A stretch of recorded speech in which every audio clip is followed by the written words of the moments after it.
For the Wall Street Exclusive, I'm Joe Springer, helping you make informed decisions so you can succeed in the market. Let's talk about gold. With this negative real interest rate environment, that does two things with gold. One is capital will flow to other assets that are reasonable out of the bond market to the stock market, for example, and to gold as well. Gold's in the stock market.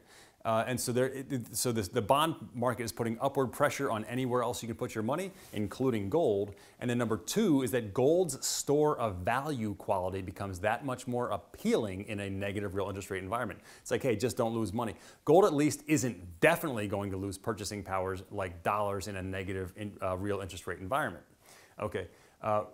So gold yields nothing, it does nothing, it does not have income, does not do business, and generally speaking, we'd like to see it in businesses better. Businesses are better, they make money, they compound, who knows what's going to happen with gold. So generally speaking, we still like stocks of businesses better, but we actually think gold is going to do well from here, and largely because of the negative real interest rates.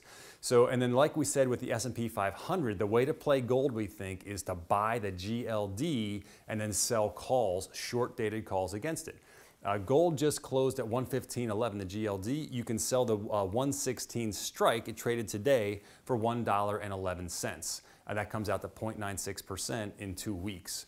Okay, and so that if you did that all year long, you would get a 26% return on GLD. That's pretty good. So for considering gold doesn't have a dividend, doesn't do all that, and considering it's sold off a whole bunch and now it seems to be pretty good at 1,200, and the bond market making anything that is reasonable is going to get funded pretty well.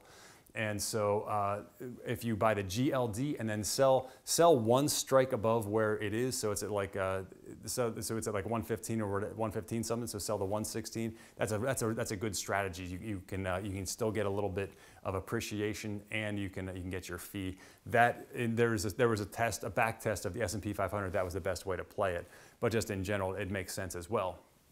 So because of the negative real interest rate environment, because the Federal Reserve is doing its job and making bonds unattractive, other asset classes are gonna do well, including gold, we think. And gold is nobody knows what's going to happen with gold. So selling insurance on gold, 26% a year, is terrific for gold. I mean, gold is just, people are happy if it just sits there and does nothing.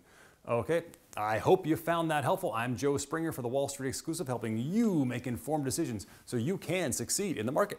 See you tomorrow.